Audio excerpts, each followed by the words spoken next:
Oi pessoas, tudo beleza? Espero que vocês estejam bem.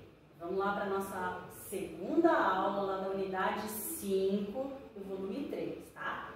Então pega lá teu livro didático. Agora a gente vai trabalhar um pouquinho sobre os conteúdos da reprodução sexuada.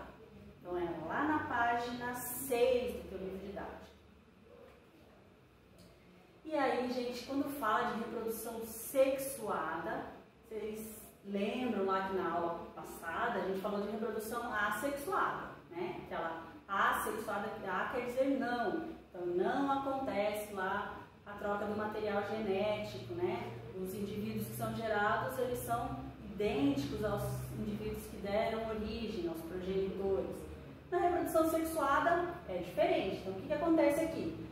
Dois indivíduos vão produzir descendentes com características genéticas herdadas de ambos os progenitores. Então lá na assexuada era um progenitor que originava outros, né? Aqui não, aqui são dois indivíduos que vão gerar um ou mais, né? E daí os que são gerados têm características que são de ambos os progenitores, tá? Então, lembrando que daí esse tipo de reprodução ela é mais comum em organismos que são multicelulares ou pluricelulares, né? Que a gente costuma falar, tá? Como os animais, e daí a gente inclui a espécie humana nesse grupo. E aí o que acontece, né, nesse tipo de reprodução sexual? Acontece lá a troca lá de material genético, que a gente fala, acontece o encontro das células sexuais, mas antes de acontecer esse encontro de células sexuais tem que acontecer a produção dessas células, né? Então ocorre lá a produção das células especiais, que são chamadas células reprodutivas ou reprodutoras, né? Ou gametas. Então, os gametas são as células reprodutoras na reprodução sexual. E daí quando esses gametas eles se encontram, acontece lá a fecundação, né, que vai originar lá o zigoto ou a célula ovo. Então olha quantos conceitos aí a gente tem visto nessas aulas, né? Reprodução sexuada, assexuada, gametas, célula ovo, zigoto, seres unicelulares, pluricelulares ou multicelulares. Tem vários conceitos importantes aí, tá? E a grande importância aí desse tipo de reprodução é a variabilidade genética, né? Então o que vai acontecer? O novo indivíduo ele vai ser geneticamente diferente dos pais. E aí uma característica que pode ser lá importante, ele pode ir passando para os descendentes e aí dar continuidade à espécie sempre, né, com essa variabilidade aí genética, tá? Então essa é uma característica super importante.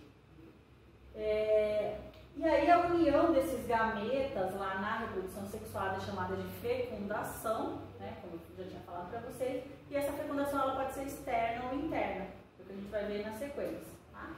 Aqui no livro didático de vocês, lá na página 6 mesmo, tem essa imagem representando então a célula reprodutora masculina, né, ou o gameta masculino, que é o espermatozoide, e o gameta feminino, que é o ovócito. Tá? Lembrando que daí quando acontece o encontro deles, né, ocorre a fecundação, que vai originar lá o zigoto. E aí o que é a fecundação externa? Então, como o próprio nome já diz, acontece fora do corpo da fêmea, né? Então ela acontece no ambiente. Então o encontro lá dos gametas ocorre no ambiente. E daí essa fecundação lá é comum a produção de um número muito elevado de ovos. E aí, por que isso, gente? Se a gente for pensar, por que tem muitos ovos num ambiente que é externo? Então, é óbvio que é para que se tenha uma alta taxa de sucesso, né? Uma alta taxa de nascimentos dessa espécie. Tá? Por quê? Porque esses ovos, se eles estão ali no ambiente, eles sofrem a ação, por exemplo, das intempéries lá, sofrem a ação dos predadores. Então, o que pode acontecer é que não se nasçam tantos descendentes, né? Então, por isso que precisa ter uma grande produção de ovos. Tá? E aí ocorrem anfíbios, na maior parte dos peixes, e em diversos invertebrados. Tá?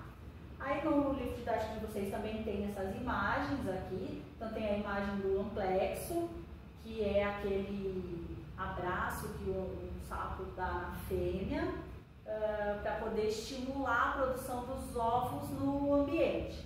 Tá? Os gametas no ambiente. Então o que vai acontecer lá?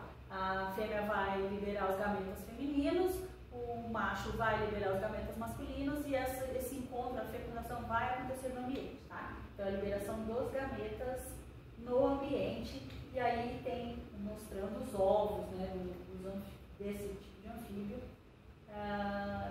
gerados e fecundados no ambiente. Então a grande quantidade, como eu havia falado para vocês. Tá? E aí o outro tipo de fecundação é a fecundação interna, tem lá no finalzinho da página 6 do livro didático de vocês. Então nesse tipo de fecundação, como o próprio nome já diz, ocorre no interior do corpo da fêmea, né? Então os gametas, a união dos gametas acontece no interior do corpo da fêmea. E aí não precisa grande quantidade de ovos, né? A gente pode imaginar já que o espaço já é menor, né? E está protegido pelo corpo da mãe. Então não precisa ter uma grande quantidade de ovos aí. E essa fecundação ela ocorre em insetos, raias, tubarões, répteis, aves e mamíferos. E aí tem a imagem no livro didático de vocês do macho e da fêmea de pinguim se reproduzindo. Aí lá na página 7 está falando da reprodução sexuada nas plantas. E aí a gente viu esse conteúdo no ano passado, mas só para a gente relembrar, então, que as plantas também produzem os gametas, né, masculino e feminino. Algumas plantas têm os dois órgãos, né, masculino e feminino, na mesma flor, outras não, outras são em flores separadas, mas lembrando que os órgãos sexuais masculinos produzem lá os grãos de pólen, né, e esses grãos de pólen são levados até o órgão feminino. Pode ser pelo vento, depende do qual é a espécie da flor, né, qual característica, se ela tem lá a cor para atrair agentes polinizadores, ou o odor, ou o formato dela. Então tem várias características aí que vão definir qual é o agente polinizador, né? O importante é que o grão de pólen chegue até o órgão feminino para poder acontecer lá a fecundação. E aí a gente até comentou ano passado lá, dentro da flor tem o ovário, e o ovário, quando ele acontece lá a fecundação, né, o ovário se desenvolve no fruto e os óvulos que estão lá dentro se desenvolvem na semente. Dentro da semente tem então o embrião que vai dar origem lá à nova planta, igual tem na imagem lá no livro didático de vocês. E aí, gente, lá no finalzinho da página 7 do livro didático de vocês, tem esse texto lá, que fala do conteúdo de genética, que a gente normalmente trata desse conteúdo lá no 9º ano, tá? Mas então leiam com bastante atenção e daí a gente conversa melhor na live a respeito desse assunto, tá? Se vocês tiverem dúvida. Mas existem alguns pontos aqui que são bem importantes para a gente comentar agora. Por exemplo, esse texto está falando das células eucarióticas. Então, vocês lembram lá daquele conceito que diz que o material genético fica dentro do núcleo das células eucarióticas? Então, é o que acontece nas células humanas, né? A gente tem lá o DNA dentro do núcleo. Então, nós falamos que os seres humanos são seres eucariontes, né? E aí, gente, o nosso DNA, o que acontece? Ele vai enovelando, vai enrolando lá em algumas proteínas, vai se condensando e vai originar essa estrutura aqui que é o cromossomo. Tá? Então, são vários cromossomos que a gente tem nas nossas células. E aí, geneticamente, a constituição normal dos cromossomos é 46 cromossomos. Tá? Eu estou falando aqui no texto e ele fala assim, ó, 23 pares. Então, lembra que eu falei para vocês lá que na reprodução sexuada, os seres eles têm características herdadas dos dois progenitores? Aqui é um exemplo disso, tá? Então, a pessoa lá, ela vai receber 23 cromossomos do ovócito da mãe, né, e vai receber 23 cromossomos do espermatozoide do pai. E daí, quando acontece lá a fecundação, lá na formação lá do zigoto, né, esses 23 de cada um vão se juntar e vão formar o 46, que é a quantidade normal das células humanas, tá? Dos cromossomos das células humanas. Claro que existem, né, situações de ter 47, ter 45, são as síndromes genéticas, né? Porém, a gente vai estudar melhor isso lá no nono ano, tá? E aí, outra situação que é bem importante é com relação à divisão que ocorre nas células, tá? Então, tem os dois tipos de divisão celular, que é a meiose e a mitose. Lembrando que a meiose, lembra lá que é meio, tá? Associa lá com meio, que significa o quê, né? Que as células, elas vão originar 4 células filhas, que são as células reprodutivas. Então, lembra lá que eu falei que o espermatozoide tem 23 cromossomos? Então, pensa lá que são células que tinham 46, vão sofrer meiose, vão se dividir lá e vão dar origem lá a espermatozoides com 23 cromossomos. E a mesma coisa lá no ovócito feminino, né? Células com 46 vão dar origem lá aos ovócitos com 23 cromossomos, tá? Esse processo ele é bem detalhado, tá? Eu só estou explicando de uma maneira geral aqui para vocês, tá? E aí a mitose, ela acontece direto no nosso organismo, tá? Então a mitose acontece o tempo inteiro para o crescimento do ser humano, para produzir células novas. Então é bem importante, a mitose é o tipo de divisão mais comum nas células que formam o corpo humano.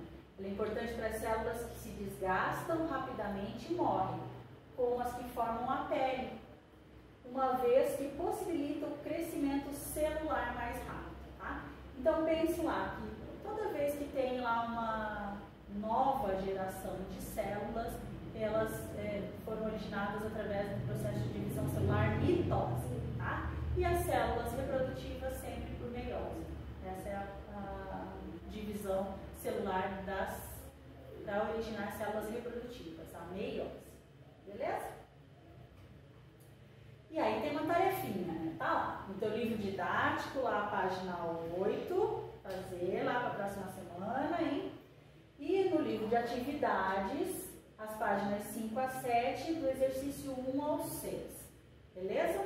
Então façam lá, não deixem acumular e a gente se fala na próxima aula. Beijos!